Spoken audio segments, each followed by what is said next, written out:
Hello, ladies and gents. Welcome back to another episode of Transmissions with AJ.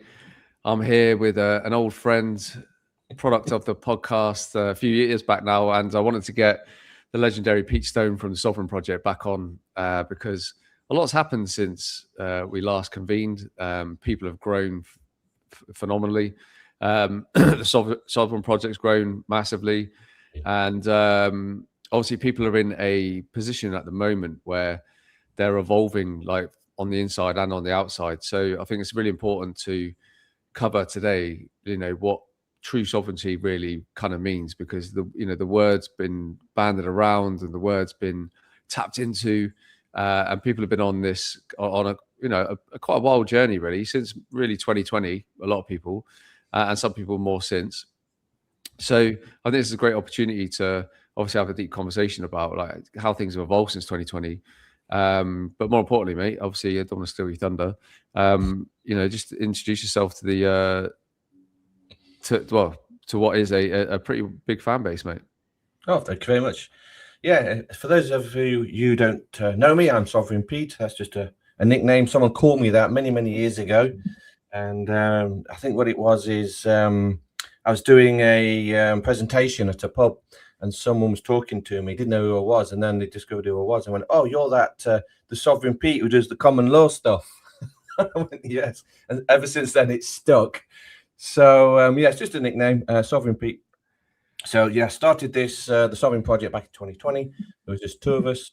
So I put together a website with a whole load of information, trying to educate people regarding contracts and the fact that everyone's operating in contracts and they don't actually realize it. Mainly because they were panicking over mandates. That was the main thing. Everyone's going, "Oh, I'm being mandated to, inject myself with a lethal injection." And I was trying to explain to people, no, that's not how mandates work. You have to have an original underlying contract that agrees to the mandate. So I did a podcast to announce the website to everybody, and the Sovereign Project exploded. I was doing like 3 podcasts a week, non-stop. And my team is now absolutely expanded. We've got now about 200 people working for my team as volunteers, doing all sorts of jobs. We've got over 20,000 plus members and over 200,000 unofficial members now following us on various social media. We've got workshops and chess clubs all over the globe. So we are now operating in multiple countries, and there are people out there learning this stuff. Because remember, the stuff we talk about, the Sovereign Project, operates and works in every country. So it isn't just a common law thing. So yeah, and I've not had a day off in 5 years, so I've been constantly doing this. So, yeah. I know how busy you are, man, and but at the end of the day, it's only going to get busier as well. So there's no surprise the team's grown so fanatically and needed, because like as people were coming to greater awareness about everything in the world, especially around COVID 2020, and then it was just psyop after psyop after psyop. At the same time, people are hearing whispers on the grapevine that council tax has been a massive fraud, and car insurance is a fraud, and driving licenses are a fraud, and energy bills are all fraud. And, you know what I mean? And it is a minefield, and it is an absolute headfuck. Like, and I can see why it puts people under a lot of stress as well for when they first maybe encounter having to really stand in their power when someone knocks on the door, for example. That's always been a fear of a lot of people. And what's straight, I was actually talking about this morning as we had a client around this morning, and I was talking to him about how, you could make a list, right, called mind control 101.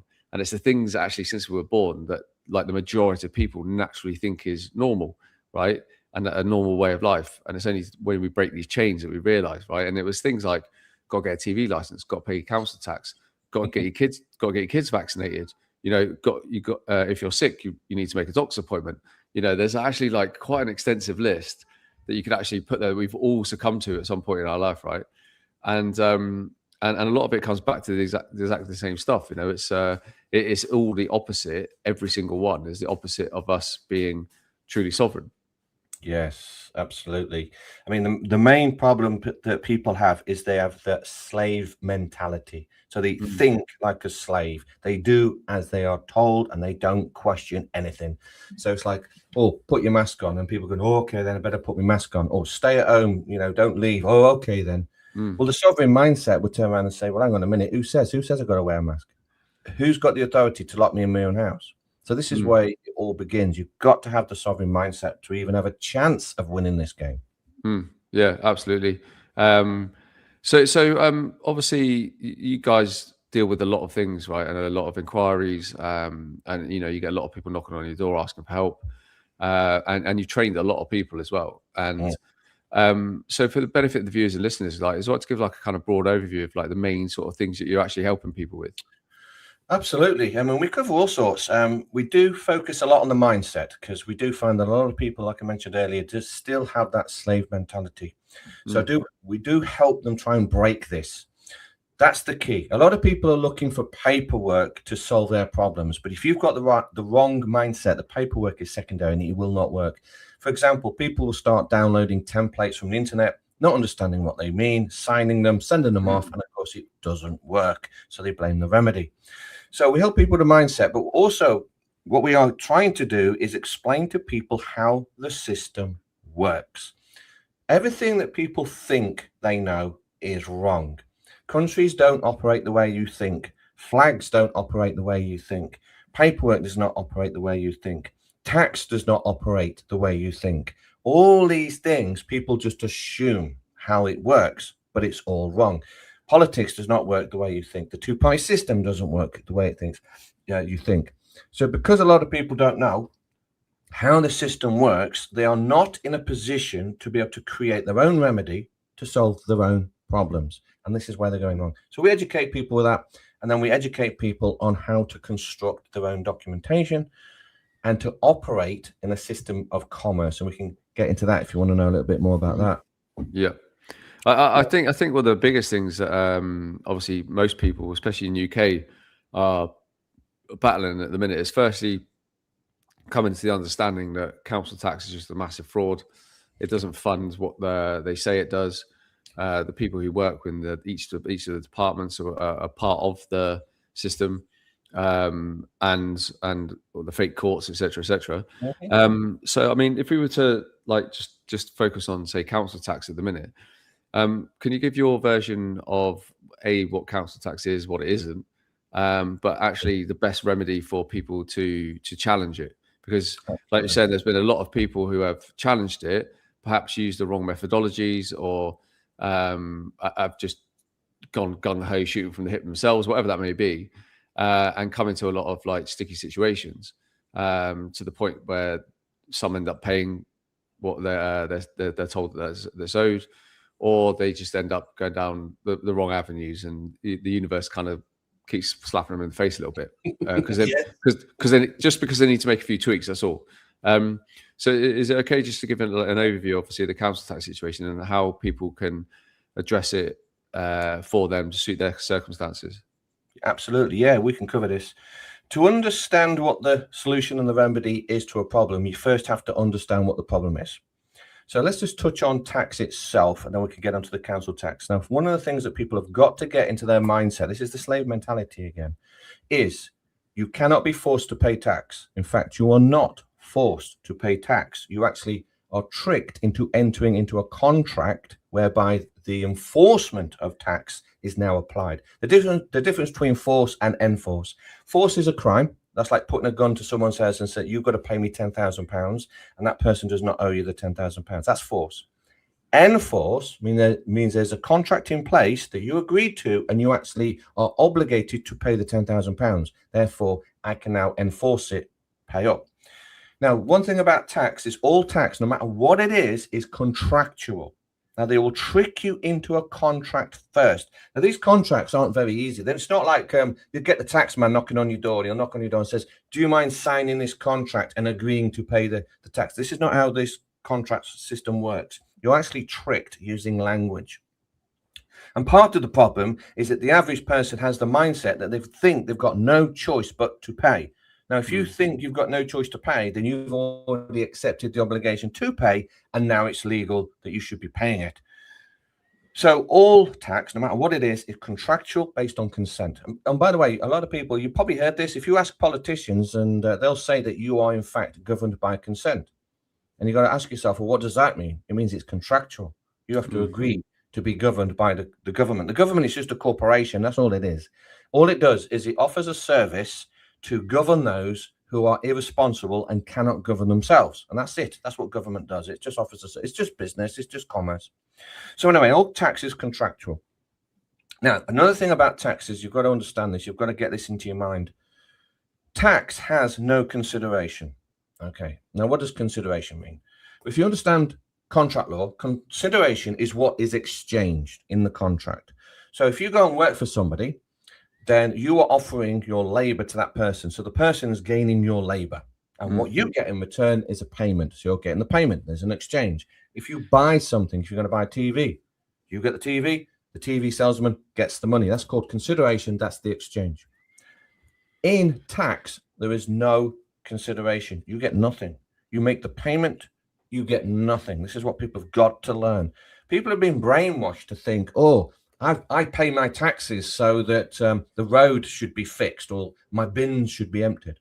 No, that's not how tax works. The tax doesn't pay for that. If it did, it would not be called tax. It would be called a fee. Because obviously, if you had the road repaired and your bins were emptied, then you would have to pay the fee for the services received. Okay. Now, this is important to understand. And then we can get on to council tax. And we've found, so me and my legal team, we've been working on this for many, many months. And we have found a critical legal problem with council tax based on the council tax and the council themselves. To understand this legal issue that the council are going to find themselves in, you have to understand what it is I've just explained about tax. Now, let's get into tax itself. All tax is statutory. And you go, okay, what does that mean? It means there's a statute code that supports the tax. Now, all statutes have to be what is referred to as ratified. Now, what that means is there has to be a signature placed on a contract that agrees to the statute.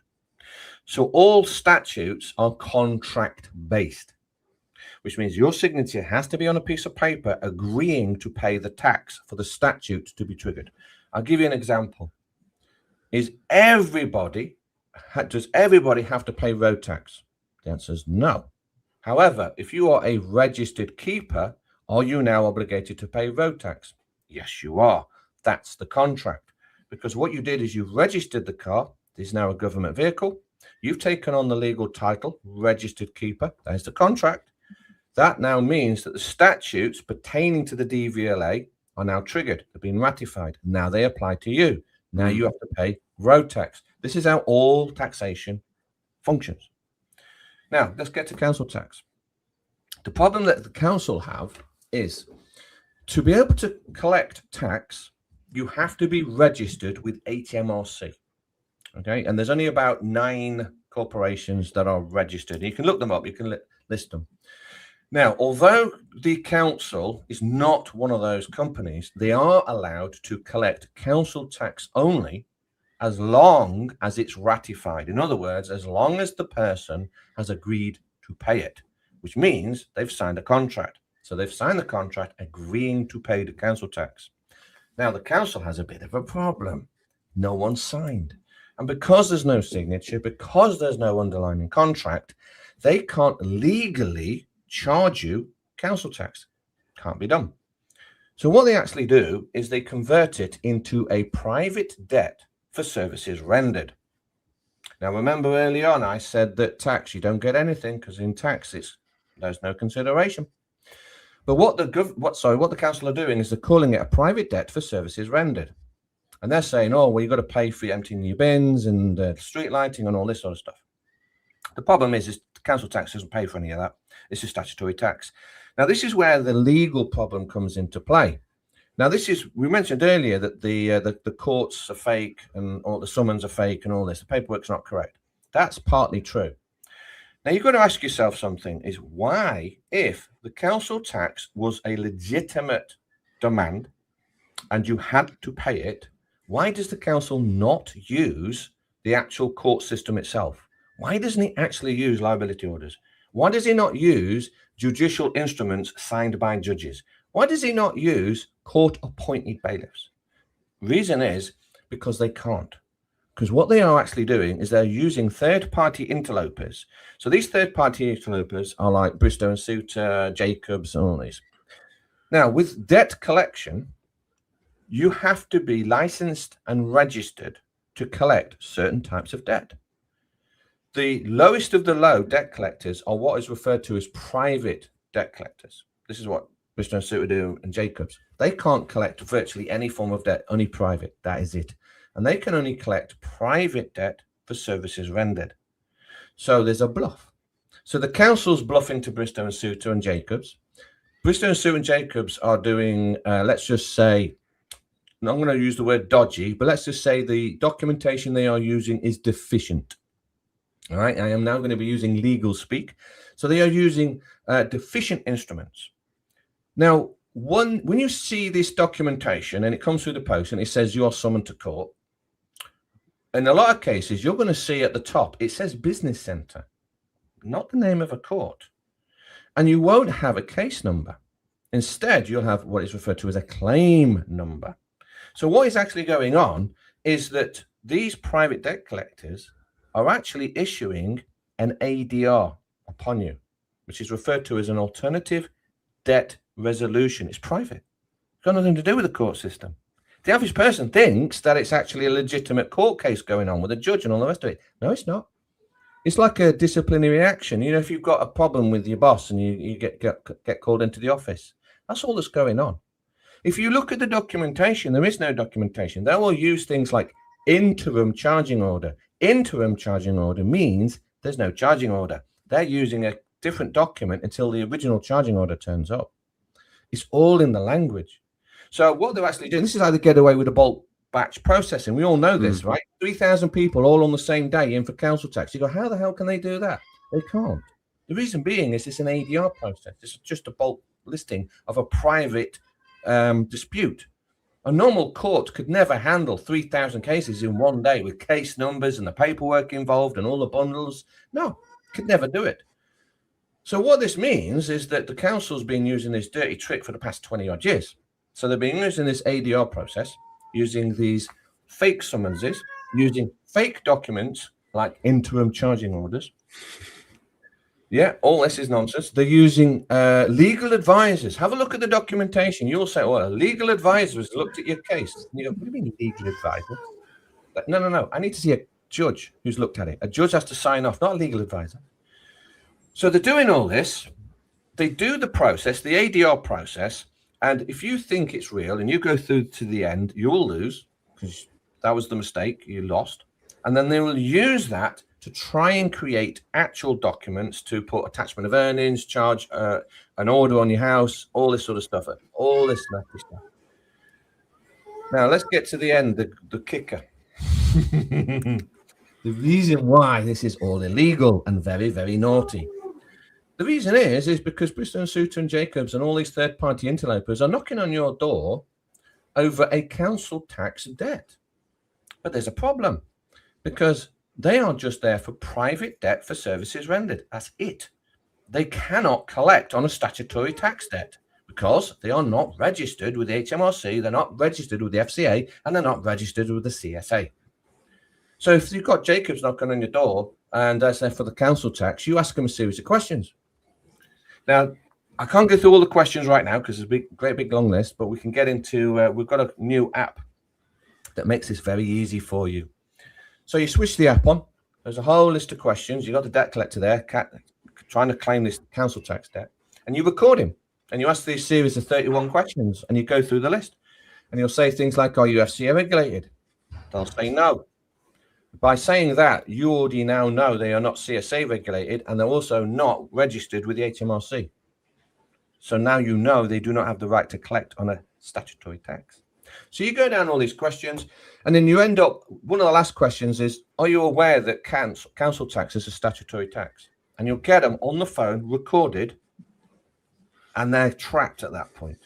Because if they say yes, they're doing something illegal. They don't have the right to claim, and they've just admitted that on a camera.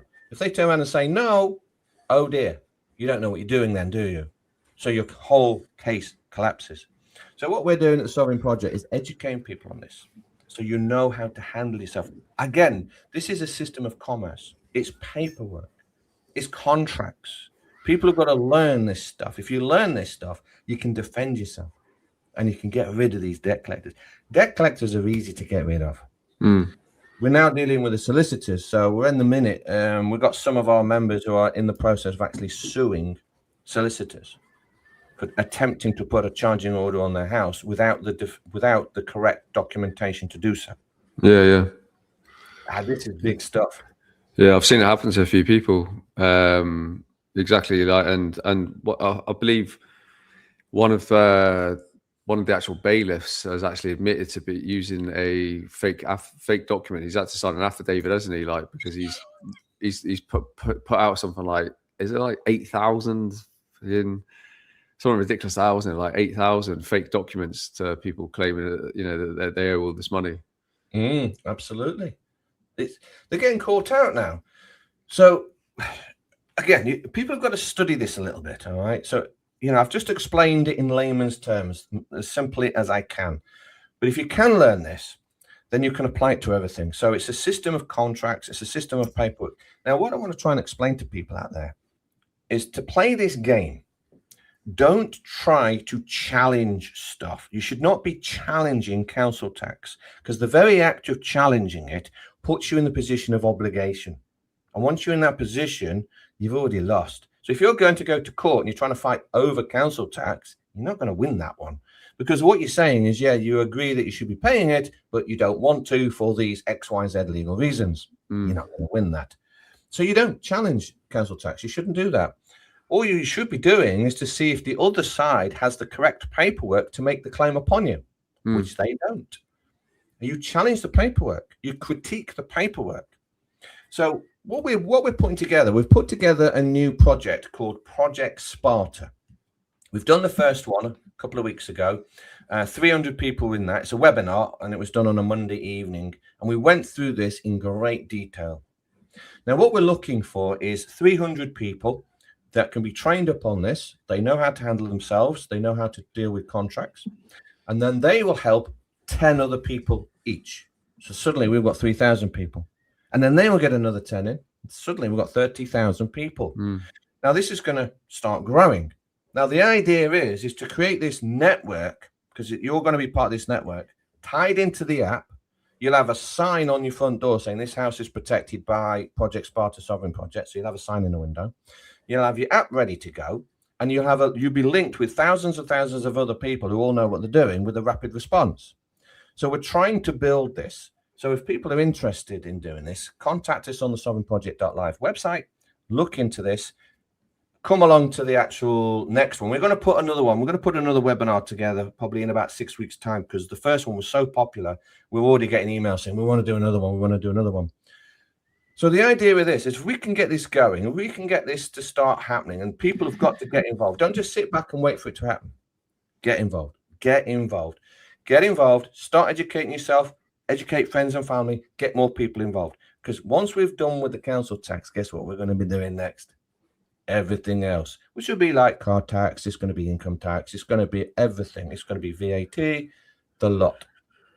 So, absolutely. And we're going to be dealing with digital ID and all this sort of stuff. It's like an army, but you're not protesting, you're not petitioning. You're doing it from your home with your own paperwork, and you're serving notice. You're going, where's the underlying contract? When did I agree to digital ID? When did I agree to this? So you don't protest it. So people should not protest digital ID, because you'll just make it happen faster. If you protest against something, you're accepting the obligation of the very thing that you're protesting against. So the government's going to do it even faster because you're protesting it. If you get millions of people protesting digital ID, it'll be in within a week. Yeah, you're just feeding the beast, aren't you? You are feeding the beast. You're feeding the beast. People have got to stop doing this. You've got to stop petitioning and protesting and all that. You've got to get professional. Treat this like business. Start using your pen. Start learning how to write notices, and start serving notice on these politicians going, hang on a minute, where's this contract? I don't remember signing it. I don't remember signing this contract and agreeing to 15-minute cities. When did I agree to this? When did I agree to this central bank digital currency? Don't remember that. All these CCTV and facial recognition. When did I actually sign up for this? You get enough people saying this, that's it. It's game over. Game over. But everyone's going to do their own little bit, and you just got to do it from home. Send a few notices off. You can have fun with this. Well, it's a bigger step up as well, and like I always like to talk about like real time upgrades and stuff, right? And taking part and taking control of your sovereignty this way, rather than protesting and petitioning, because that's just another way to just gather all your data and take your energy away from actual you being sovereign. You're giving your sovereignty away every time. Is that you're not taking control of that sovereignty. So Correct. just by like saying like applying notices or doing exactly what's being shown in front of your face at the minute, with the fact that it takes you 2 to 3 weeks to get a doctor's appointment, right? They're showing you that you heal yourself. You know what I mean? Yes. So it's just like they're forcing you to take control of your bodily autonomy, not rely on a doctor, right? So like, and then there's a gazillion rabbit holes down that route, as we all well know. There's beautiful people in the community who like specialize in natural health and holistical health, etc. So it's not always just about paperwork, like you're saying, and the mindset is so key. You mentioned it a few times, and I've got a really good friend who served in the military with, who's got a big property investing company, and he shows people how to create amazing portfolios and but how to do it like without your own money and stuff like that. And the first day of his training out of 3 days is all mindset, not a thing about any brick and mortar. So, like, you're absolutely right. This is why it's an inside-out job. It's not just a case of like, right, we're going to stick pen to paper. You got to do that inside work first as well. Your nervous system is so important to keep cool, and working on that to be and basically like clear the brain of brain fog and create that clarity to be able to do this in the first place. And I guess it's all part of our training, isn't it? Like, to all of this, to taking back your sovereignty, not just downloading a template and then sending it off and hoping for the best and see what comes back. Exactly right. Yes, it's the whole thing, the whole sovereignty thing. I mean, people don't understand what that means. They think it's a badge. Oh, I'm sovereign now, so the police can't touch me. No, sovereignty means taking responsibility for your entire life, all of it, your health, your legal documents, everything, your pension, whatever it is, your finances, whatever it is. You're supposed to take responsibility for your entire life. And by the way, as a man, that is the default position. You're supposed to do this as a man. You're supposed to be sovereign. But so many men give away their position, and they give away their manhood, and they actually adopt the position of a boy, because that's what it means. If you give away your rights and you give it to a government, then the government is taken on the position of the man, and you've now taken the position of the boy, because you've got to do as you're told. And if you don't do as you're told, you're going to be punished. And people don't understand this. So men have got to take back responsibility. They have to be in control of their house. They make the law in their own house. This is how it's supposed to work. They make the decisions. So as a man, you've got to make your own decisions. So, but yeah, it starts with your whole mindset. It starts with the body. Take your authority back. I test people. I will ask people, where does authority come from? If they say government, all right, you're a boy then. You've lost the game. Because you've just told me that authority comes from government, which means government is above you. So that's the position of the man. And you are now taking the position of the boy. You're going to be told what to do. Now, a man would say authority comes from me. That's my law. I make the law. Men have got to learn this. So stop petitioning and all this other stuff. We're trying to educate a lot of people on this. And it is take back your power. Don't be told what to do. And by the way, as a man, you don't ask questions. You should never ask what to do. The worst thing you can do as a man is ask, what should I do? Only boys do that. Mate, there's a lot of women right now just going, where are these men? There ain't none, is there? I know. It's I say this often, like, you walk down most high streets now and it's just like men are just so closed off, or just cutting around in dad bods, sucking on a vape. Like, do you know what I mean? Honestly, like, it blows my mind. But and that, as much as I love my football, I know I know when to like put it down. Do you know what I mean? It doesn't take over my life. And you're absolutely right, mate. It's men are they're a lot better than what they were. I have seen that in recent, especially in the last year, like the rise in men and them actually standing up for their communities and their loved ones and really understanding the divine protector role and stuff like that because they're going through like a shift themselves. But like in general, you're absolutely right. It's the male duty to be sovereign, because when you're sovereign, everyone around you's sovereign. But then the establishments, the same people that they give the power away to, are the ones that's like this is has been one of the biggest agendas, is just getting man working on the tools, to make him feel like he's only good enough to pay a wage and get a wage and put some food on the table and pay his fucking fake bills, right? Without knowing the fake. It's just that has been a huge agenda, like not just in this country, but like all Western societies, I've seen it in other countries, and it's the same blueprint. But it is, I must say, it is a lot better from where I'm standing. And but yeah, when you were saying that about being told what to do, that has been the problem. Like, there's so many women have been nodding their head, laughing, just going like, because I've had these conversations in recent weeks. The amount of women who are with someone who like literally need to be told what to do, or I've heard someone tell me a story about like their loved ones. They got asked what size shirt they are, and they said, "I'll go and ask my missus." Just stuff like that. Just had these conversations. And it's just like, oh, fucking hell.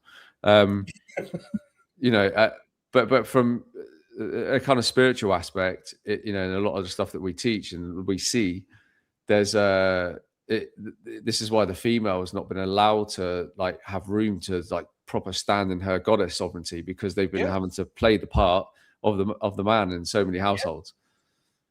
100% right. I mean, this is what's happened, is because all I don't call them men anymore, because all these males they're just, I don't know, riding around on their electric scooters with the pink t-shirt, My Little Pony on, and all this sort of nonsense. They're just, what's going on? And they're acting like boys, and I think all the women have had enough of this. And the problem is it's getting quite dangerous out there. So some of the women have had to actually stand up in the place of the man, because there's no men left to do the actual fighting anymore. So yeah, I think a lot of women are going, where's all the men gone? Well, good news, ladies.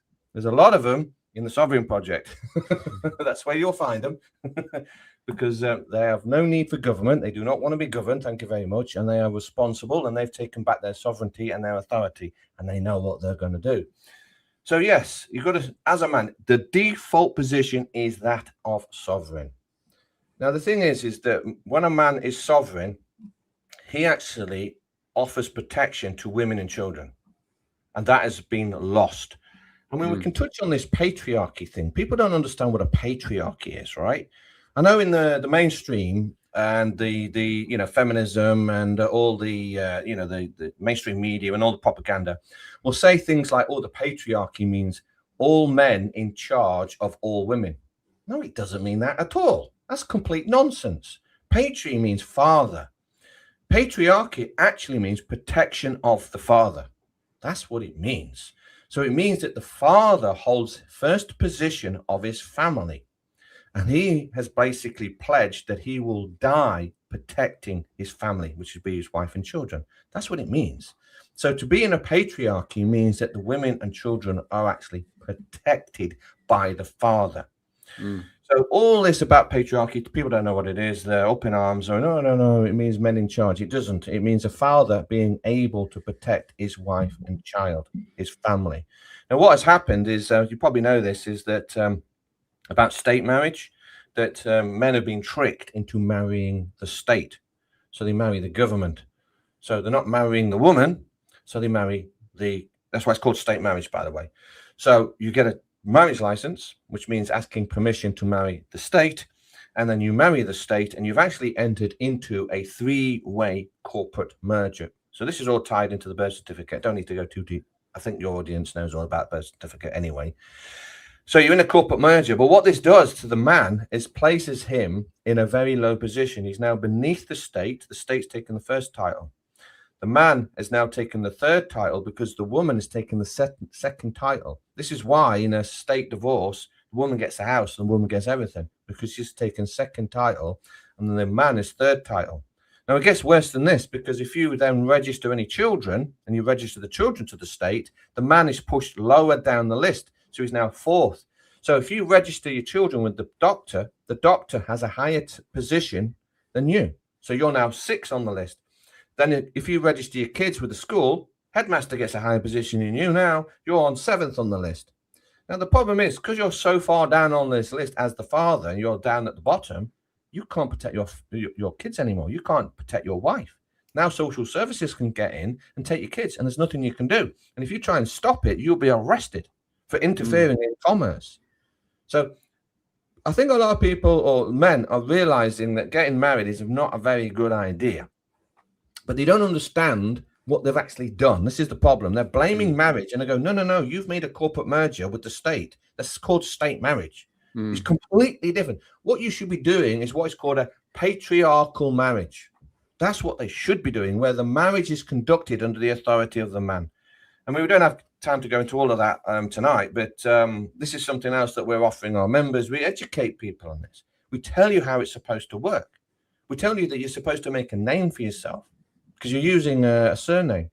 So the problem with the average person is they don't even realize this, but they don't have a name. You're using the surname, which is issued by the state, and surname means surety name, makes you the debtor to the state. So you've contracted to pay tax. That's what you've done. So you have to make a name for yourself, and only you can do that. And then you've got to make a status. A lot of people are getting into this correct your status, in the truth movement. You don't correct it, you create it. You create your status because you haven't got one. You don't have a name. So this is all heraldry. You've got to create a coat of arms. You've got to create your claim of dominion and all this. You've got to actually create your name and start using it. But again, we haven't got time to go into all of that. But again, this is what we educate people. Yeah, I'll totally get you, man. It's as you're reading off that list there, when you said about state marriage, I was just thinking like, fucking hell, I was getting knocked down the list whilst getting married in my military uniform, who I was in commerce with. Yep. I think the term royally fucked over comes to mind. Absolutely. Sorry to tell you that, buddy, but yes. So, yeah, we educate people on this. If you know how the system works, you can see your way out. So we're trying to educate men on actually how to get properly married and do it correctly and not have a state marriage. And anyway, but this is it all comes down to programs that we're in, right? We're all programmed in certain ways from birth, like depending on where we live, our lifestyle, like whatever that may be, right? We all go through different versions of programming. No one's program free. And in terms of, and I show that's what I show people a lot of like programs within the matrix, multiple programs that operate all at the same time, whilst keeping that veil of illusion over you. And like this is one that's like a fixed. So I'll talk about fixed matrix programs, and this is like fixed to everybody. So everybody succumbs to this programming, which is because they all work hand in hand, don't they? Which then keep you in that veil of illusion, which is that you need to go to work and preferably 9 to 5. They make it hard for you to work for yourself because of fear of like not being able to pay your mortgage. That's another scam. Exactly. So you need the big mortgage, and you need to get the big salary to pay for the cars, to pay for the house, to pay for, the new build with fake ass garden. That again, been there as well. So it's like all that in itself is a giant matrix program that basically encapsulates like a very large percentage of hive minds. So it's a case, you know what I mean? It's a case of like helping the hive mind break free of those illusions, and a big part of that, which it all encapsulates, is to cut you off from your sovereignty and for you to never understand what sovereignty is.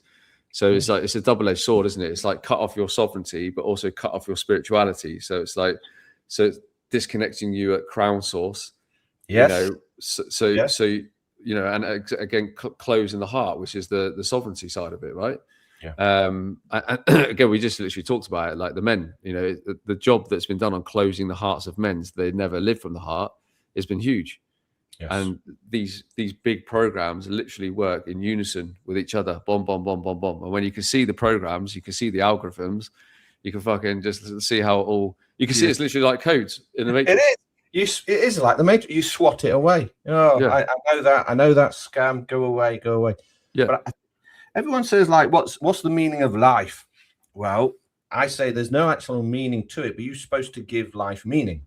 Mm. So people get the question wrong way around. And I'll say that the game, I look at life as the game.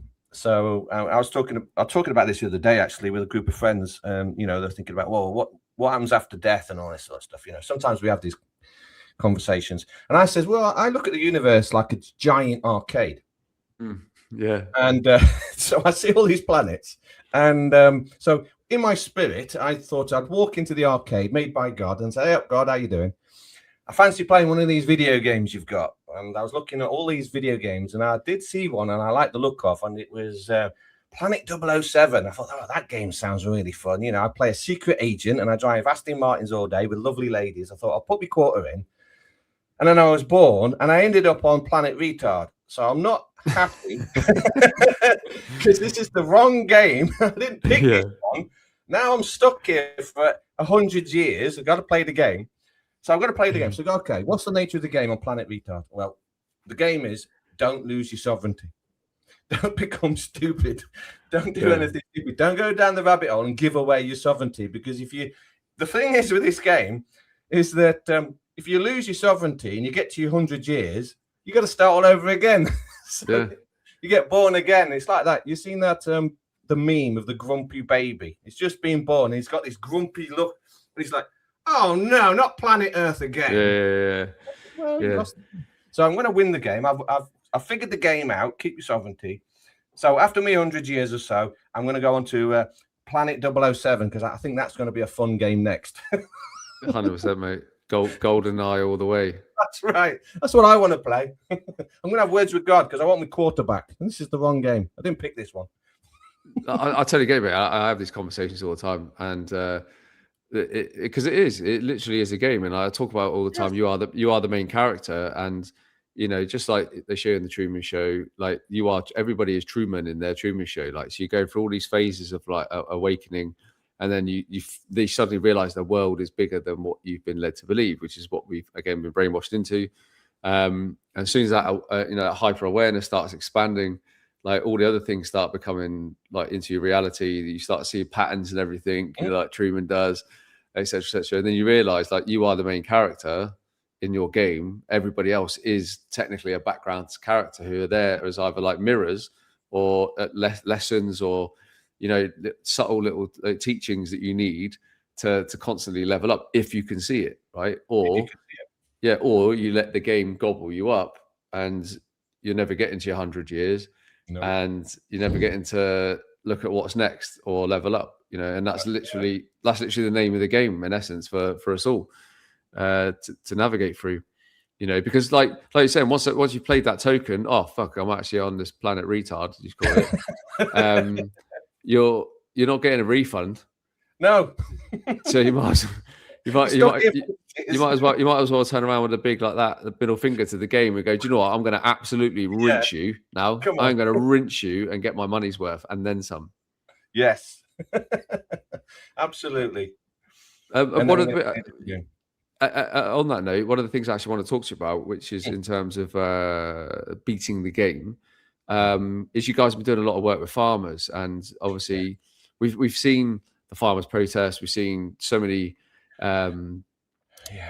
establishments, or like entities come and go in terms of like trying to really do things for farmers and stuff like that, because at the end of the day, the source of our food, and we know it's been heavily weaponized against us and other industry, and there's so much control. I live on a farm, and our one neighbour's a farmer, and I've had conversations like this with them. The level of control and all the different elements within the farming industry is like next level. I don't think people actually appreciate like how much pressure like farmers really are under just to live, let alone pass on investments or anything else like that. So give us an overview, mate, of like the kind of work you've been doing with farmers and that, like what kind of level you're helping them at. Yes, absolutely. Now the good news is we have many members of the Sovereign Project. Many of them are in fact farmers, and one of my team, Carl Deans, he actually runs a webinar with the farmers. He's trying to educate these farmers.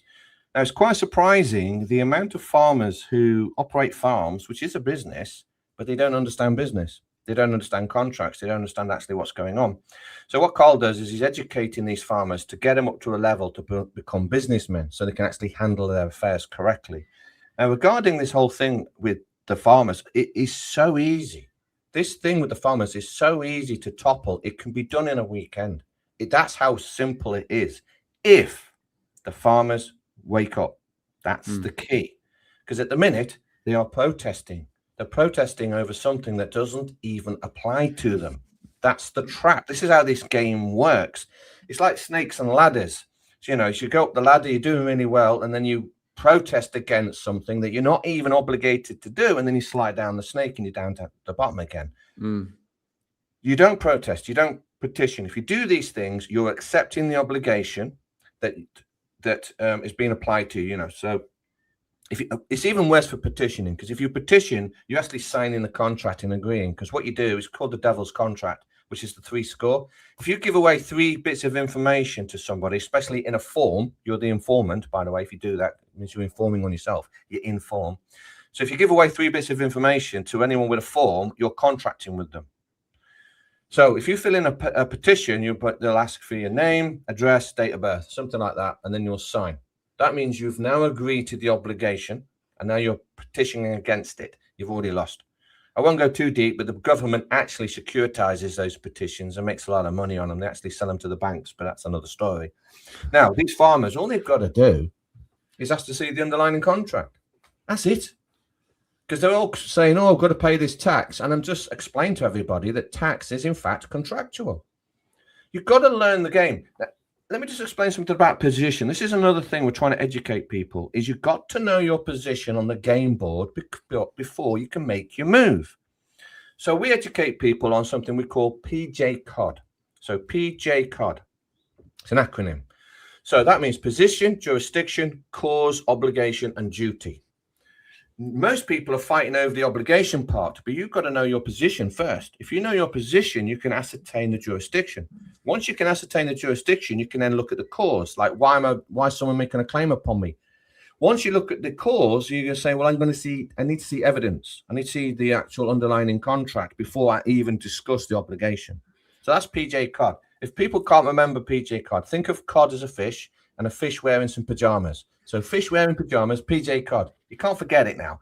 So fish wearing pajamas, where's my position? So what the farmers should be doing is saying, where's my position in this? Now, if they can figure that out, the position in the game, to determine your position, you must see the underlying contract. If you can't see the underlying contract, I cannot determine my position. If I can't determine my position, I can't even discuss the obligation. The tax goes out the window. I'm not going to argue because I can't argue my position because I don't know it.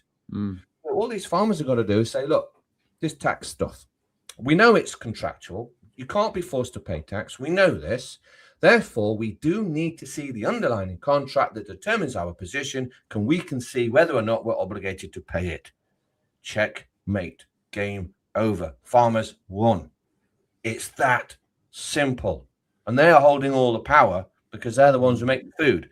I mean, isn't there something like 4,000 farmers, not including workers, but it's in the millions if you include all the employees and all the rest of it. It's something, it's massive. A massive amount of people work for the farming industry. What if they all just woke up one day and went, oh yeah, tax is contractual. Shouldn't we actually have a look at the underlying contract before we do petitions and all the rest of it and close the roads? Farmers, if you're watching this, please do not close the roads. Do not do that. That is exactly what the globalists want. They're loving it. Because guess who gets hurt when you close the roads? It's the little guy trying to get to work. He can't get to work because the roads are blocked. Now he's not going to get paid. He can't make his mortgage payment now. You are only hurting the poor when you close the roads, when you block the roads. That's, if a billionaire, does he care if the roads are blocked? No, he's flying around in a helicopter. He don't care. He's going to fly over it, laughing at everybody. He don't care.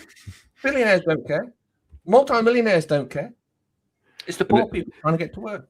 And if you are watching this and you do know some farmers, please do send them a link to this, because obviously everything that Pete's sharing is exactly what they need to hear. Yes.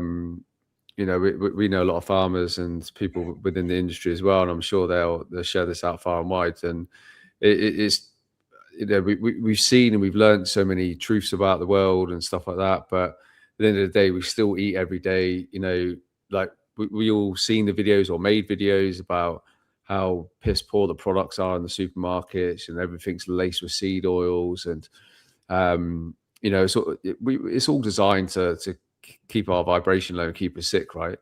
And it's just the same for the, you know, the fresh foods and that. And then, like, luckily, we're in a position where we shop literally across down the road at a market on the side of the road, which is a privately owned business, organic. You know, we support them, they support us, and you know, it's beautiful. Like, but at the same time, majority of people are boxed into a corner where they have to go to a supermarket, and you know, and the food there is just toilet. But at the end of the day, people can only do the best that they can, right? There's, as long as you have that awareness of it all, you're halfway there. You know what I mean? It's just like you're just fighting against the systems that have tried to break you down and to keep you there. That's it. You know, it's just making these small little changes, whether that's in your diet, your mindset, your the actual self-love you have for yourself, not self-sabotage. You know, all this kind of stuff. It is all part of taking back your sovereignty before you even sit down and even like look at any potential paperwork, or you know, or you know, or putting people on notice and stuff like that. Like, these are the fundamental things that you absolutely need to do for yourself, because it's you that are trying to make you sovereign, right? That you're trying to, you know, to create the best universe that you can, because again, like I said earlier, like, you are the main character. That's right. The savior is within. You can't go looking for a savior. It's up to you. You've got to make this happen. You know, so get out of bed in the morning, get things done. I mean, here's another thing with men. A true man has goals. So he will set goals in life. He'll say, right, by this date, I want this done. I want this done. I want this done. And he will work towards them. Doesn't mean it works every time. Sometimes it goes wrong. He falls off the horse. He gets back on the horse, has another go. Now, women like that sort of thing in a man, a go-getter, someone who's got goals, a plan in life. He wants to be somewhere. He wants to achieve things. He wants to get things done. So that's what men should be doing. But yeah, I mean, going back to the food thing, absolutely. I mean, the thing is I live in the suburbs, so I don't live in the country or anything like that, but I get farm food. So we do have to drive out to the country a little bit. It's about 15 miles or something, but we order all our meat from a farm. So there's no antibiotics. They're not injected. It's all natural. We get our raw milk from the same place, so it's completely raw milk. And we have cheeses and stuff like that, and eggs, and then we get goose eggs as well. So we don't eat anything from the supermarket. Don't want to know anything with an E number, anything with monosodium glutamate, anything with starches, anything. Do not eat it. It's literally toxic. It will give you cancer. Remember, cancer is easily reversible. But cancer is what it is. Cancer is reacting to what you're putting in your body. So if you've got cancer, you're causing it on yourself. You've got to stop eating stop eating this E numbers, the plastic. It can't even be called food anymore. There's no nutrition in it. It's all toilet, like a lot of this food. But the like you're saying, obviously, about the cancer, you know, and again, the ritual is they tell everybody that 1 in 2 people will get cancer now, but we're the most advanced we've ever been, with the most advanced technology, and et cetera. I don't need to keep going on about it, but you know, when people realize that you know, all this stuff is actually triggering traumas that are actually stored in your body, it's the triggered traumas that actually then trigger the cancer cells. So it's like basically causing a chemical reaction, because humans are the only species on the planet that carry trauma in the body and continues to carry it, and don't even know half the traumas we've even got stored in us. Like, many of them are from birth. You know, that's why doing a lot of this inside work is so important, because you're releasing a lot of the old traumas from the body, whilst actually putting the best possible things you can in the situation you're in into your vessel. You know, and that includes noise, like fucking noise from the outside world that is just more toilet, right? Mainstream media and all the everything, right? But it's actually people out there keeping you in fear loops of the same information on, and the same looping cycles of things that people were waking up to and talking about in 2020, like still going on about now, and it's just keeping people on that cycle. That's actually pulling you away from, connecting to your higher strands of DNA and your true sovereignty, your actual sovereign path. Yeah. And obviously where your energy goes, energy flows, right? So if you're putting your energy towards that, it's all choice. You're giving your consent to have your mind consumed by the same rhetorical looping nonsense that you see a lot out there. So in hindsight, it's like I think the questions people need to ask themselves as well is like, how much do I want to be sovereign? Like, or how sovereign do I want to be? Like, how much do I really want to heal? And that's not just like I'm saying you've got an illness. It's like we all do. There's all these parts of us that constantly, not constantly, but like need attention, because when we pay attention to them, it literally unlocks all these other parts of your mind that you apply to becoming sovereign. Like it's a beautiful equation. Yes. Yeah, totally agree. People should start focusing on their lives, clean up the diet, clean up your surroundings, get rid of all the toxicity. And this also includes people as well, because if you've got people in your circle of friends and they're always negative and always moaning and they're toxic, get rid of them. Just move away from that. You look for positive people with strong energy, people who want to get things done. I surround myself with professionals. People will say, this is a game. I can play the game. The fear's gone. We're working together. We're going to get these remedies done. That's what I do. Is I surround myself with professionals. I don't want any of this toxic energy and this, some of the traits out there where you got people you can't trust and all this sort of stuff. Get rid of those. Surround yourself with some good people. But yeah, diet is a big part. Don't eat any supermarket food. Stay away from the sugars and all this sort of stuff. No fizzy drinks. Get rid of all that. Try not to drink teas and coffees that much, although I do have a coffee on occasions, but I have cut myself down. I used to have like 9, 10, 12 coffees a day, and I thought, can't carry on with that. So I allow myself 2 a day. But I have cream and I have honey in it, and it's organic beans. So in my mind, it's not bad. It's all right, mate. No one's judging. No one's judging. Yeah, don't judge me. It's important as well, though, to have fun as well, like with this all, because once you actually start piecing it all together, you realize you do manifest it, or you do create it, or you do actually like you have someone knocking on your door because you've already put the fear to it in the first place. So it manifests. That fear manifests. That's how it all works. Once you understand the game, and that you create it all, you start having fun with it. Yes. And that's beautiful. There's no room for fear, because there's only room for fun, and then you'll see just how simple everything is, and it's just and how you can simplify everything, because it's all the only things the things we get stressed out about, what gives us a completely wobbly nervous system, is because we get stressed out at the things which are 100% of the time from the matrix. Yeah. Like it's not that, and it's, but you've manifested it into that experience because of the fear that's put towards it. So again, like from a matrix perspective, it knows that, you manifest from love and from fear. So it's like, let's keep that person in the most fearful environment possible, so they're constantly creating fearful experiences, or always come from a place of lack. So it's like, I've got to make more money. I've got to make more money. Well, what happens? Like the universe will literally put you in a position where you need to make more money, rather than actually knowing that you are sovereign and you are abundant. You create it all. And it's literally that simple. Yes. But it does take work. I mean, it is simple. I agree with you, but it does take work and effort. And so a lot of people, unfortunately, they lack the get up and go, and they don't put the effort in, and the days roll by and weeks roll by, and before you know it, they're 75. They look back at their life and thought, didn't achieve anything. So these people, you've got to work for it. So I think this is one of these meaning of life things.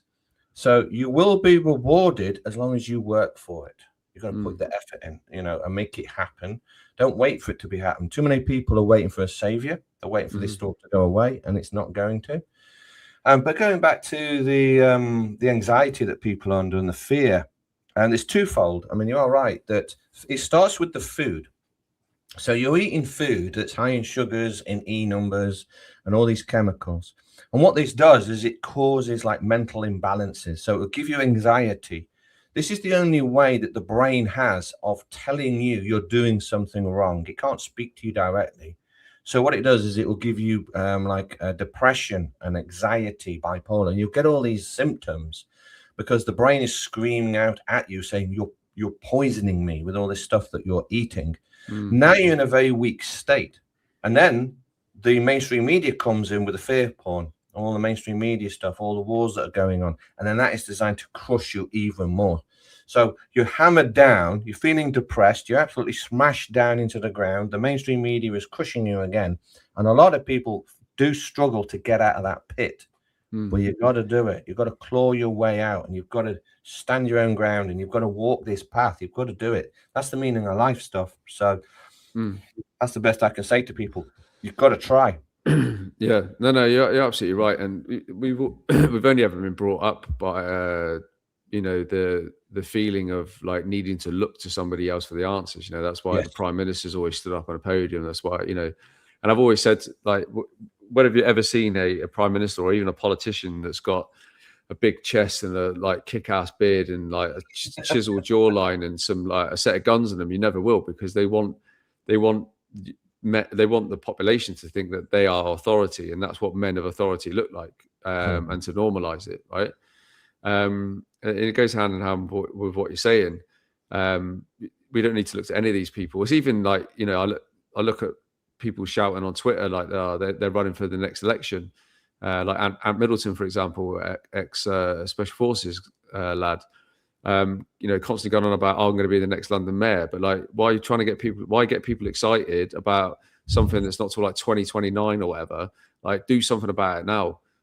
People harp on about like being patriots and this, that, and the other, and like we all know the crimes that Sadiq Khan alone has caused, and the involvement with grooming gangs and everything else like this, right? Like, what if you've got contacts, if you've got an army of people behind you, why aren't he being removed now?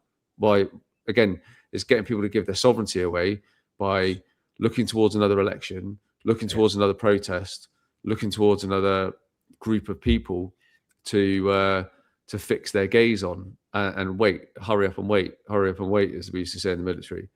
It's not going to happen. Like, it really isn't. And when enough people realize this and take their sovereignty back, that's when everything flips. And that's when we won't have a government. We won't have a royal family. We won't have these councils. We won't have any of that bullshit. Like, it will literally be power to the people and then some.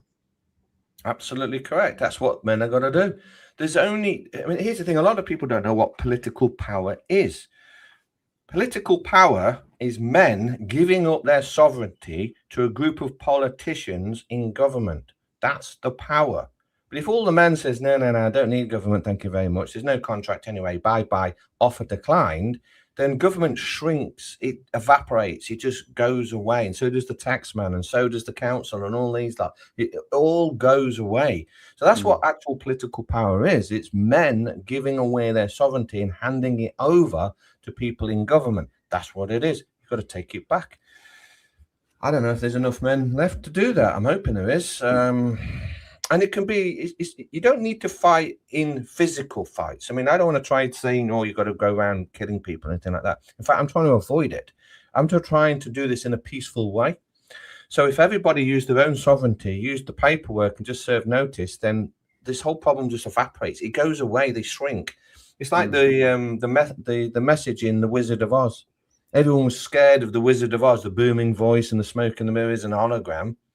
But you don't focus on that. You pull back the curtain and look at the guy pulling the levers, and then suddenly he goes, "Oh yeah, you've caught me." And that's the sniveling little politician when he realizes he's got no power left, because all the men have just stood up saying, "No, we decline the offer." Yeah, and that's the thing, isn't it? Because it has literally all been theatre. It's all big. It is all a big movie that you live multiple scenes through, and it's whether you can see beyond the curtain. And when you do see beyond the curtain, you realize, someone else has been pulling the levers for all these puppets and blah blah blah. Yeah, all right, I get that now. And you could, that's when you see that everything's just really an act, and that's why Yes. when it comes to the legals and legalese systems, they call stuff like the coronavirus act, because it is exactly that. It's a fucking act full of Yes. loads of actors dancing in hospitals with masks on. Yeah. You know, that's just another one, right? When you, even in war, right? When you're in war, they call it in theatre, right? Mhm. And you carry out acts of war. It's Acts just of like, war. do There you know you what I go. mean? It's just like it's literally all in your face, because, and that's why wars like are always kind of really modern wars, you know, beyond World War II and World War One, are like always kind of segregated to a specific area of operation that's kept within those boundaries. You see what I mean? Because like in this part of the in this district of the world, we're going to have a war, and then it's like, and then the media focus their attention just on this one little area. So then there's not so much collateral damage and actual genuine, you know, deaths like they project, right? And it's just one thing after the other when it comes to, you know, war and things like that, because it's all about pulling the curtain, that veil Mm. over the eyes of humanity, right? That's Until true. such a stage where they see that it is a movie, that the scenes have just the stage has just been set, and the actors will fuck off stage left, exit stage left when you call them out. Like, then that's literally how simple it is. That's right. I mean, a lot of the stuff that people watch on the TV, the mainstream, is theatre. It's Mm, made up. I mean, politics is completely fake. It's not mm, real at all. When you realize how the system actually functions, you can see through the politicians, and they're all just playing a game. I mean, I know that you were a soldier, and I got some friends also who were soldiers, and they were actually out fighting in the Middle East. And they were telling me stories how the BBC was falsifying videos. So mm, one of them, I can't believe some of the story. I can't mention some of the stories, but I can tell you this one. So a friend of mine, he was over there, and he says that they had a lorry full of food and grains and all this, and a village had just been bombed, and so they brought and the BBC was filming it, saying, "Oh, this is the aid from the British government to feed these villages," and so they filmed it, taking some of the food out of the back of the truck, and my mate was there as a soldier, and he's watching all this, and then as soon as the BBC stopped filming, they put all the food back into the back of the truck and drove off. He didn't go to the villages. mm-hmm, So whoever was watching that on the BBC thought, "Oh, at least they're getting some food aid and give money to charity." mm-hmm. No, it was all staged. It was all fake. But there's some of the stories he was telling me. I was like, "Oh my god, people don't know the half of it or what's going over. No, no, of course I don't. They don't know what's Well, going on." you only have to look at like all the reporting from the Ukraine war, you know, to see how fake it all was. You know, that they're literally using old USSR days, Yes. literally like landscape that's never been touched or changed since the 80s, right? Mhm. So you've got all these burnt out mega old T-30s and like all these different really old tanks, and they're just using them as a film set as props. Like, and you've got all these BBC whoppers making all these videos and that about like saying that's actually, you know, modern and stuff like that. And there's just so many. Like, I remember even seeing a clip of them saying like on this freezing cold entrance into the city, and they literally pass two Starship Troopers because they've taken a fucking clip from Star Wars. Like, No way. so I literally saw it on the news. Like, and that was like 2022 or something. So it's, yeah, it's, but I think now when you can see all this stuff, you can't unsee it. And you know, even AI and that, I was seeing AI in even sport, like in 2022 at the World Cup, and I could just see it in everything now, literally everything. I have done for a long time, even in people. Yes. So yeah, yeah, wild times, man. It Well, is. Yeah. well, Pete, bro, it's been a pleasure having you back on, brother. I'm sure lots of people are looking at the comments as well. A lot of people got a lot of valuable information just from the chat alone. But obviously, if you guys and girls want to learn more and expand more on all your sovereign knowledge, obviously, I'll put the website on the screen there, thesovereignproject.live. That's thesovereignproject.live, where you can get barrels of more information, become a member. And what other perks can people receive, Pete? Well, yes, there's a whole load of information that's free. You can download a lot of documents. You'll have access to what we've referred to as the Sovereign Wiki. So this is a Wikipedia of remedies. So this is where people have been putting remedies together and then sharing it. So you can go on there if you want to know about speeding tickets or whatever it is you're looking for. In fact, we've got a page on there for DUNS numbers and all this. If you want to look up a DUNS number, we've got a page for that. So you've got the Sovereign Wiki. There's a drop-down menu of a whole load of resources that we offer. We've got gold specialists. We've got a private detective that can help you track down people. And of course, there's a whole load of links to our social media. So you can join our social media groups and intermingle with a whole load of people. And also on the website, there's information regarding the workshops that we hold all over the world. So if you're local to a workshop, you might be able to go and attend and meet people. We've got chess clubs, we've got lone nights. Have fun, have a look at the website. There's a whole load of stuff there. There's stuff you can download. And of course, there is a page for the project Sparta. So if you want to get involved in that, look into that as well. If you all remember, you should be, oh yeah, I just want to mention this dead quick. The newsletter, we have had problems with the newsletter. We're finding that we're being, well, this is a bit of a surprise, but we're shadow banned quite a lot. So we're being heavily censored. So a lot of people are saying they're not receiving the newsletter. Now, just check your spam folder. It might be in there. And what we're asking people to do is interact with the newsletter. Just click on a link, because otherwise the internet stops you from getting it. Yeah. We've had that in the past with ours. Yeah, same thing. Yeah. Cool. Awesome stuff, mate. And I really appreciate that. And, I love doing podcasts like this where we can just get a wealth of information out from people. And, you give up so much of your time. And like you're saying, you haven't had a day off for 5 years, mate. And I really hope that day's soon. But thank you once again, bro. And I'm sure the people watching and listening have got much gratitude for you as well. And I'm sure we'll have you back on the show in the very near future as well, mate. So thank you. Cheers. Guys and girls, as I always ask, just please share this episode with at least one person. We know the ripple effect that occurs. And because this is literally power to the people, this is how we help people gain their power back by sending them the information just like this, because this is what it's all about: return to sovereignty and self. But from me and Pete, look after yourselves, and I'll see you next week on Transmissions with AJ. Much love.